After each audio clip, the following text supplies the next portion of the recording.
This is day 2 of roasting my followers' accounts. So today on the chopping block, we have Tate Breyer. Now, Tate, I like a lot of the stuff that he puts out, but today I'm going to give you the unbiased review over his account. So as always, first thing that we look for in anyone's account is what do they do? What is the purpose of them having this social media page? Is it personal? Is it business? What are we looking for? Let's figure it out. So Tate claims that he is the man who saved door to door. He's the owner of the Club Scottsdale, founder of the Academy Marketing, pest control, fiber, life insurance, plus more. Give me scale to build. And then the academymarketing.com. I truly am okay with this bio. It's straight to the point. It establishes credibility. He talks about the business fields that he is in, and then he has a call to action at the end. It's actually pretty straightforward and simple. Now, when we're talking about the guy who saved door to door, I don't know if I agree with that, Mr. Tate. But other than that, I like his account. So far, we have a lot more to go. So then we're going to go to Jen. Who's Jen? We're going to go to the highlights. Jen is girlfriend. Okay. I respect that. Mr. Breyer, I respect that. So the only highlight he has is his lady. Now, I personally think that highlights are a phenomenal place for you to get people to trust you more because they can see back in time. It's your archived stories. It's the stuff that you've posted over the years so that you can show them that climb through either entrepreneurship or whatever field of work or business that you're in. It also could just be a climb through life itself. Yet he has just Jen, which, again, I'm not hating on the fact that he's got Jen on here. I'm just saying if the goal is to get people to convert on this page, it might make more sense to have a primary page. On that primary page, you can post whatever you want.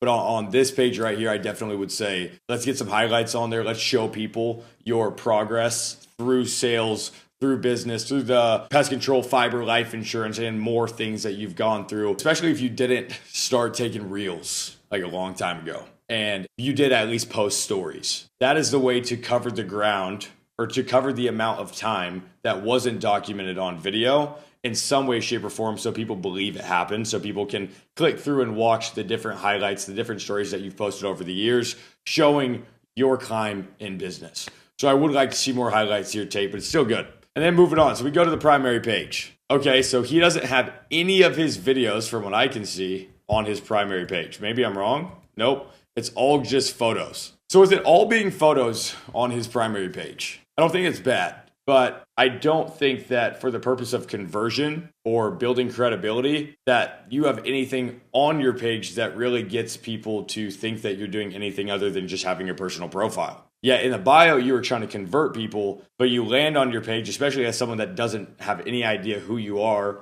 or really much about you at all. They land on this page and they're just like, okay, it's just a guy with a bunch of pictures. There's no highlights for me to click through to build any credibility whatsoever. Yeah, the guy's got a girlfriend. He's got a nice family, it looks like. He's got a tree, Morgan, drove a 4x4 one time. That's it. So like 80 to 90% of the people that land on his page right now are gone from this point. There's no reason to stay here. They might click on the link right here, click on these two accounts. But what we're going to do first is move over to the Reels section. All right, let's check out his Reels. Let's see how he's doing on Reels, how much he's posting. So going on his Reels section, let me click on this video. Benefits of having flat overrides. If a rep goes home, the company keeps most money. You don't scale as the business scales, lack of control, low pay, lower spread. And then a large caption right here. He posted this 18 hours ago. Wow, so it looks like, let me see, he posted this 18 hours ago, 19 hours ago. So it looks like he's posting a ton of Reels. I didn't even know that he posted any Reels because he didn't keep a single one of his Reels on his primary landing page. That first page is your landing page, all right? This right here, this is your landing page. There wasn't even one Reel on here. It's always good to, if you do post Reels, to at least have a couple on there to indicate you might post more Reels if people go over to the Reels section. On social media, people have caught on to the fact that the Reels section is pretty separate from the main feed, but you still got to have a Reel or two that's maybe been high performing that gives people insight on what you do, what your page is about. Maybe it's got a CTA in it to get people to convert, and then they'll look a little deeper by going over to the Reels section. If you give them some sugar on the primary page, your primary page has got no sugar, but it does have your woman, and I do respect that, Tate. So we're going to look. It looks like he's posting a lot. 23 hours ago, 23 hours ago, 19 hours ago, 18 hours ago, 1 day ago, 1 day ago. Oh my gosh. This dude is posting a lot. This is a full-time job for him. Hey, this video did pretty good. It got like 5,000 views. Hero or villain, me checking to see if stupidity spread to other parts of their body. The crazy thing that I'm watching here is most of these videos have nothing to do with his bio.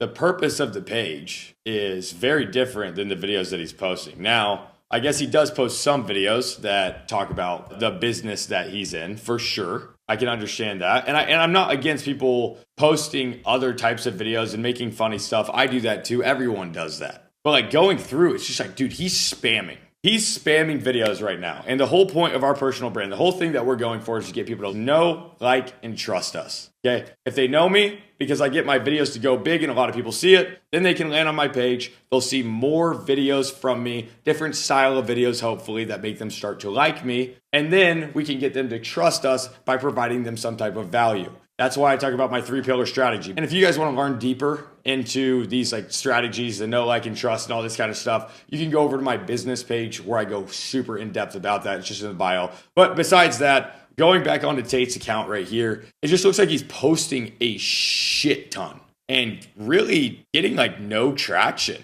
which is crazy. I mean, typically when people post this much, they're going to get some type of traction. I mean, he's doing volume right now. And it's literally just like not working from what I can see. Now, maybe he's getting a lot of conversions off of his videos. Maybe it's hitting the correct audience at least. But it just, to me, it looks like the returns really aren't there. Because usually when you scroll through, if you see someone that's doing volume like this, you'll at least see like one video, a couple 100,000 views, couple million views. He ain't got nothing. I mean, the pinned video that he's got right here has got 12.1K. Let's watch the video. He wants to know what I did with all my money. Welcome to Club Scottsdale. We have millions and millions and millions of dollars worth of cars. We have a state-of-the-art podcast room, racing simulators. We got a TrackMan for all my golf simulator guys. We have meal prep. Tell me why the bathroom has washer, dryer, and shower. We have barber shop. We have IV drip. We have a freaking cigar lounge with a poker table. Come on now. Office space and a private upstairs lounge that's open 24/7. If you're a high-level entrepreneur in Arizona looking to be a part of the next big entrepreneurship club,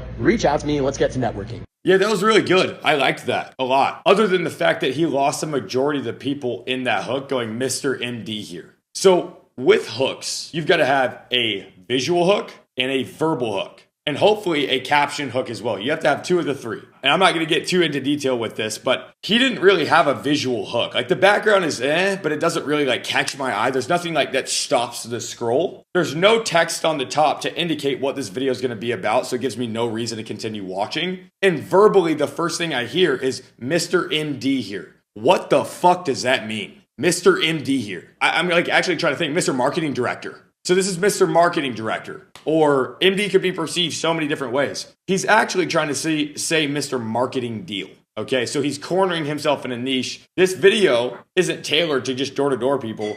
It's tailored to high-level entrepreneurs, and it really probably could have done good if the hook wasn't so shit. And we're going to watch it again, and I'm going to break this down because I really think this video, at least, out of all the videos that I can see right here, this video is actually good. What it's missing is stopping the scroll, people being able to comprehend and process what's going on inside of the video in the first 2 seconds and giving them a reason to stay for longer. Okay, and he doesn't really have that. Mr. MD here. Everybody wants to know what I did with all my money. Welcome to Club Scottsdale. We have millions and millions and millions of... See, like right there. Everyone wants to know what I do with all my money. Dude, you have 3,900 followers. Nobody knows who you are. So they definitely don't want to know what you're doing with your money. So instead of making it so much about you in that first 2 seconds, there's a better way to do it. So if I were to do like some type of hook, just like off the top of my head, something like, I just made $1 million and you're not going to believe what I spent it on. Boom. I just made $1 million. Stop the scroll. Okay, how did this guy just make $1 million? Curiosity gap just got created in the first like less than a second. And then giving them a reason to continue watching because I increased the curiosity gap. I just made $1 million and you're not going to believe how I spent it. Now I am foreshadowing a payoff at the end of the video in the first 2 seconds. Then they're going to come in, and the way that he conducted the rest of the video is really good. Like, mind you, he did a good job on the rest of the video, but it wasn't the important part of the video. And the reason it got 12.1K views is because it only worked with the people that knew what he was talking about when he said Mr. MD. And the people that either are in the industry or connected to the industry that he's already in, they're like, oh yeah, I wonder what he did spend his money on. Like he does have some notoriety inside of the door-to-door and sales industry. but that's not a huge total addressable market. So we're going to click through here again. Dollars worth of cars. We have a state-of-the-art podcast room, racing simulators. We got a TrackMan for all my golf simulator guys. We have... I think that the voiceover that he has walking through this location, I think that he did really good. The one thing that he does need to change, drop the light a little bit, make sure your camera's on 4K, and wipe your freaking camera off. You see this haze on the video? Meal prep. Tell me why the bathroom has washer, dryer, and shower. We have barber shop. There's lights. There's like this huge haze on the camera. That is because you didn't hold down on your screen until you see that little AF lock square. Drop the light a little bit and wipe off your camera and your video won't look like shit. But again, I honestly think this is a super almost good video. Moving on, finishing up. Looking at his account, dude. I mean, he posts a lot. It's just something's not working for him. You can go do as much volume as you want on social media, guys. You can post as many times as you want. But practice doesn't make perfect. Perfect practice makes perfect. Knowing what to implement into the volume you are inputting on your social media is going to give you the result. So if you know what you're supposed to do in the videos, and then you consistently make videos with guidance and structure to what actually gets a video to perform, then you are going to get the result of like videos finally popping off, the algorithm favoring you. Whereas if you just go through and you're consistently posting over and over and over again, aimlessly about random stuff, maybe chat GPT and the topics you should talk about, no real structure, no real guidance, it's like knocking doors for pest control and not having a pitch. Yeah, occasionally somebody might buy for a low contract. You might get a 10,000 view video. You might get a 1K day or a one contract in a day every once in a while. But what you're not going to get is a 21K day because you're a professional at what you do. You actually have a structure to what you're doing. And the path that you're following when you're creating content is based off of the psychology of the viewer and what the algorithm actually favors. You can tell that this guy doesn't have any professional guidance on the content that he's making. He may have gotten like some type of coaching or watched some type of like crappy YouTube video or something. Like some of the stuff that he makes, I think looks funny. Like I'm looking at all these like green screen backgrounds and stuff. Like this is funny. Breaking news from across the industry, ladies and gentlemen. My sources have confirmed that multiple culture farms from across the industry have gone as far as doubling their pay on what they pay in overrides and massively increasing their commissions. That is congratulations to all of you for spreading the news and helping my message get out there to the world. With all of our help. Yeah, so we're clicking through some of these videos. This is funny. See, this is funny. And this is really good recruiting content. I think that he really does have good recruiting content for like rookies or lower level managers. I don't think this is going to get a big killer by any means. Actually, look, I commented on this video. What the heck? See, real recognize real. Game is game. Anyways, Tate, I think that you have a lot of work to do in the sense of like what actually makes videos go viral, how to make content that's actually worth making. I think that it looks like he's just putting a ridiculous amount of time into content and getting really no return from it on the social media side, especially with how much he's putting out. But yeah, man, I mean, whether it's Tate or anyone else that's watching this video, if you guys don't want to just spend, hundreds to thousands of hours aimlessly posting and trying to figure things out. I've been doing it for 12 years. I've blown up 4 accounts now. I have a business page down below where you can learn more about what we do and potentially apply to work for us. So appreciate you guys. See you on the next one.